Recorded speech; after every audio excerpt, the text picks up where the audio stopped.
오늘 말씀의 제목, 우리는 모릅니다 라는 제목의 말씀으로 함께 은혜 나누겠습니다. 우리는 삶 가운데 어려움을 당하는 것을 고난이라고 부릅니다. 그 고난은 해석하는 입장에 따라 다르게 이해가 됩니다. 고난을 주는 주체가 그 목적이 분명하다면 그것은 훈련이고 단련이고 다음 단계로 성장하는 기회가 됩니다. 반면에 고난을 겪는 입장에서는 그 고난의 목적과 이유를 모르면 그 고난은 고통이나 괴로움일 뿐입니다. 이처럼 우리가 겪게 되는 고난의 이유에는 여러 가지가 있습니다. 그것이 훈련과 연단을 위한 과정일 수도 있고 자신이 잘못된 선택의 결과로 오는 어려움일 수도 있습니다. 우리가 어려움과 고난 속에 숨어있는 의도와 목적을 안다는 것은 그리 쉽지 않습니다. 오늘 본문을 삼고 있는 욥기는 하나님을 믿는 이들이 당하는 고난을 어떻게 이해하고 풀어가야 하는지에 대해서 말해주고 있는 이야기입니다. 욥은 우스 땅에 살았다라고 기록합니다. 그 땅에서 가장 부유한 삶이라고 말하고 있는데 우스라고 하면 어딘지 우리가 모릅니다. 한번 사진으로 보겠습니다. 예, 이쪽에 에돔 지역을 추정되는 에돔 지역, 이거 밑에가 이가 갈릴리고 밑에가 사해인데 에돔 지역 여기입니다. 에돔은 누구냐면 야곱의 형을 에돔이라고 부르거든요. 그래서 구약은 에돔 족속이라고 말하면 그 야곱의 형 에서의 족속이다 의하면 딱 맞아요. 그래서 그 에돔이라는 지역은 야곱의 형의 그 족속들이 살았던 지역이 아닌가. 그 속에서 우스가 살았다라고, 우스라는 땅이 그곳에 있다라고 추정하고 있습니다. 그가 기르는 가축이 얼마나 많았는지 만여 마리가 되는 수많은 가축을 가지고 있었습니다. 오늘날로 말하면 최소 100억에서 수백억 대의 그 당시의 재벌이었습니다. 그런 그에게 하루아침에 그의 재산과 자녀를 몽땅 잃어버리는 사건이 일어납니다.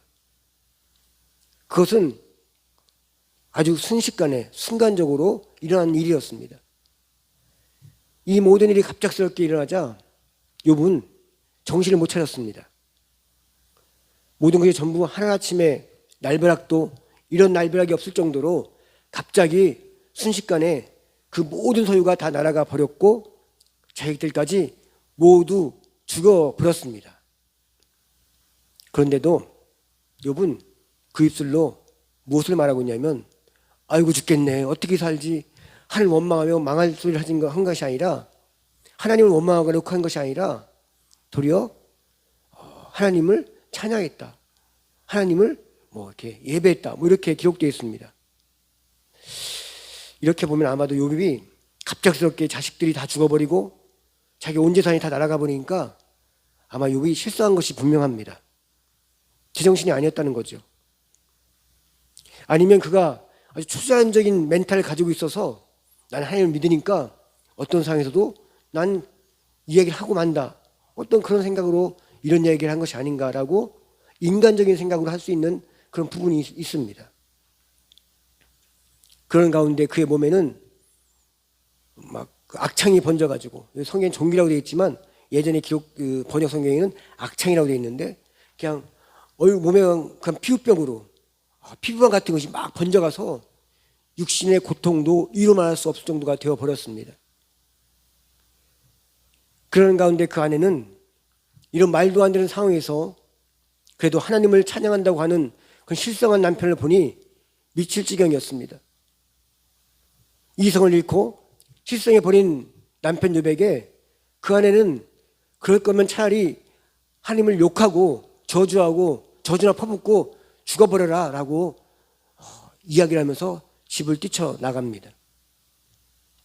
이 욥의 아내를 이해할 만도 합니다. 남편이 지금 정신이 없는데 재산 다 날리고 자식들 다 죽었는데 하나님 찾고 난리를 피우고 있으니, 하나님만 얘기하고 있으니 미친 사람 아니겠습니까? 누구라도 어떤 여자라도 이렇게 하는 것은 당연하지 않겠는가 하는 생각을 해보게 됩니다. 이런 욥에게 남은 것이라곤 아무것도 아무도 없었습니다. 재산도 하루아침에, 정말로 하루아침에 다 없어져 버렸고, 가정도 깨어져 버렸고, 건강도 잃었습니다. 욥에게는 더 이상 살아갈 이유가 없었습니다. 이런 상황에서 욥이 혼자 있었다면 그는 아마도 조용히 자기의 생을 마감했을지도 모릅니다. 그렇지만 다행히도 3명의 친구들이 욥을 찾아옵니다. 이 친구들은 욥 앞에서 그 고통에 지쳐있는 그를 보면서, 정말 그를 알아볼 수 없을 정도로 변해버린 그 욥을 보면서 그 친구도 함께 울어주면서 그들과 함께 시간을 보내게 됩니다. 욥은 그 친구들을 만났을 때 그 친구들 앞에서 이런 자신의 출생을 저주합니다. 출애굽기 3장 11절 말씀 이렇게 얘기합니다. 어찌하여 내가 태에서 죽어 나오지 아니하였던가? 어찌하여 내 어머니가 해산할 때에 내가 숨지지 아니하였던가? 이러면서 고통 가운데 있는 욥을 그 친구들이 오랫동안 함께하면서 위로를 해줍니다. 그러면서 이 문제가 무엇 때문에 생긴 건지 그 친구들이 함께 원인을 찾으려고 함께 애를 씁니다. 이야기를 나눕니다. 그렇지만 그들이 아무리 생각해 보아도 욥이 이런 고난을 당한다는 것은 다른 데 이유가 없어 보였습니다. 엄청난 재앙은 죄를 짓지 않은 이상 이런 고난을 당할 이유가 없었기 때문이라고 생각했습니다. 그러면서 욥에게 너가 지은 죄가 무엇인지, 뭐가 있는지 한번 생각해보라라고 이야기합니다. 그렇지만 욥은 단연코 그럴 리가 없다라고 자신의 결백을 주장합니다. 그렇게 3명의 친구들은 욥이 지금 당하고 고난당하고 있는 것에 대해서 논쟁이 붙은 겁니다. 너의 죄 때문에 그럴 것이고 내가 뭔지 한번 생각해보라고 하면서 욥은 결코 그런 일 없다고 하면서 서로 논쟁을 벌이며 말싸움까지는 아니지만 그런 서로의 혼란한 가운데 빠지게 되면서 결국엔 욥을 정죄하고 비난하는 데까지 이르게 됩니다. 이렇게 친구들과 논쟁하는 사이에 욥은 너무나도 괴로웠습니다. 그리고 이 고난의 이유를 알 수 없는 것에 대해서 더더욱 답답해했습니다. 그러면서 욥은 하나님께 탄식하며 묻습니다. 자신이 악을 행하지 않았음에도 왜 이런 극심한 고통과 재앙이 자신에게 임한 건지, 또한 자신이 이 고난 가운데 있는데도 왜 침묵하고 계시는 건지 물으면서 깊은 낭망을 합니다. 욥기 13장 24절 말씀에 이렇게 말합니다. 주께서 어찌하여 얼굴을 가리시고 나를 주의 대적으로 여기시나이까? 욥기 13장 8절 9절 말씀 보면 그런데 내가 앞으로 가도 그가 아니 계시고 뒤로 가도 보이지 아니하며 그가 왼쪽에서 일하시나 내가 만날 수 없고 그가 오른쪽으로 돌이키시나 배울 수 없구나. 이렇게 고난의 돌파구를 찾지 못한 채 탄식하며 자포자기하고 있는 가운데 하나님은 드디어 38장에서 나타나셔가지고 폭풍 가운데 욥과 그 친구들에게 이야기를 합니다. 먼저 욥에게 이야기합니다. 그렇지만 그 말씀은 욥이 고난의 이유에 대한 대답은 아니었습니다. 욥을 위로하는 위로의 말도 아니었습니다.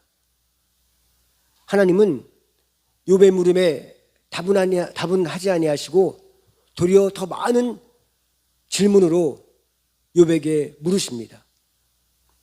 그 묻는 내용이 오늘 읽은 본문 38장부터 시작돼서 41장까지 쭉 계속 물어보는데 그걸 세보면 77가지의 물음으로 계속 폭포수같이 막 기다렸다는 듯이 계속 물어보십니다. 이 질문의 요지는 그겁니다. 너는 할 수 있느냐? 너는 아느냐? 이 내용입니다. 이 하나님의 수많은 질문 앞에 욥은 42장 1절부터 6절까지 이렇게 대답합니다. 그 모든 질문을 듣고 나서 욥이 이렇게 말합니다. 욥이 여호와께 대답하여 이르되 주께서는 못하실 일이 없사오며 무슨 계획이든지 못하실 것이 없는 줄 아오니 무지한 말로 이치를 가는 자가 누구니이까? 나는 깨닫지도 못할 일을 말하였고 스스로 알 수도 없고 헤아리지도 어려운 일을 말하였나이다. 내가 말하겠사오니 주는 들으시고 내가 주께 묻겠사오니 주여 내게 알게 하옵소서. 내가 주께 대하여 귀로 듣기만 하였더니 이제 눈으로 주를 배웁나이다. 그러므로 내가 스스로 거두어 드리고 뒷뜰과 제 가운데서 회개하나이다. 이렇게 말합니다. 여기서 욥은 3절에 이렇게 말하죠. 무지한 말로 이치를 가리는 자가 누구니이까? 나는 깨닫지도 못한 일을 말하였고 스스로 알 수도 없고 헤아리지도 어려운 일을 말하였나이다. 이 말은 욥이 하나님의 물음에 저는 아무것도 모릅니다. 하나님의 뜻이 어디 있는지 하나님의 의중이 무엇인지 아무것도 모릅니다. 라는 말입니다. 우리도 마찬가지입니다. 우리가 고난을 당할 때 내가 잘못된 선택으로 인하여 당하는 고난이라면 그것은 죄의 대가로 생각해서 더 고민하고 더 괴로워할 필요 없이 그냥 그렇게 알겠지만 내가 잘못한 것이 없는 것 같은데 도로 열심히 살아왔다고 생각할 뿐인데 그런데 알 수 없는 이런 고난이 찾아왔다면 하나님은 우리 육신의 귀로는 들을 수 없지만 하나님의 말씀인 성경 가운데 우리의 마음 가운데 많은 말씀을 해주고 계시다는 것입니다. 그럼에도 우리는 하나님이 침묵하시고 계시구나. 그럼에도 나의 처지와 상관없어 보이는 이해할 수 없는 말씀을 하고 계시는구나 라고 생각한다는 것이죠. 그 이유는 우리가 그 광대한 우주를 창조하신 그 무한하신 하나님을 우리의 이 작은 머리로 이해하려고만 했기 때문입니다. 하나님은 우리의 생각을 초월하십니다. 하나님은 우리의 마음을 초월하시고 우리의 미래를 초월하시는 분이십니다. 그러기에 하나님의 뜻을 우리가 이해할 수도 없을 뿐더러 이해되지도 않는 것입니다. 우리가 성경을 100번 읽었다고 해서 하나님을 이해할 수가 없습니다. 아니 성경을 다 외웠다고 해도 하나님은 온전히 알 수가 없습니다. 그러기에 우리는 단지 믿을 뿐입니다. 하나님을 신뢰하며 믿을 뿐입니다. 이처럼 우리가 하나님을 다 알았기에 다 이해했기에 믿는 것이 아닙니다. 우리가 믿음을 가지고 있는 것은 오직 하나님의 전적인 은혜가 있었기에 그 믿음을 가지는 것입니다. 우리 삶 가운데 일어나는 모든 어려움의 이유를 다 알 수 없고 다 이해할 수 없지만 하나님의 말씀을 붙들고 믿음으로 순종하며 헤쳐나가려 하면 시간이 지난 어느 순간이 되었을 때 비로소 하나님의 큰 그림을 알게 되고 하나님의 그 크신 마음을 이해하게 되는 것입니다.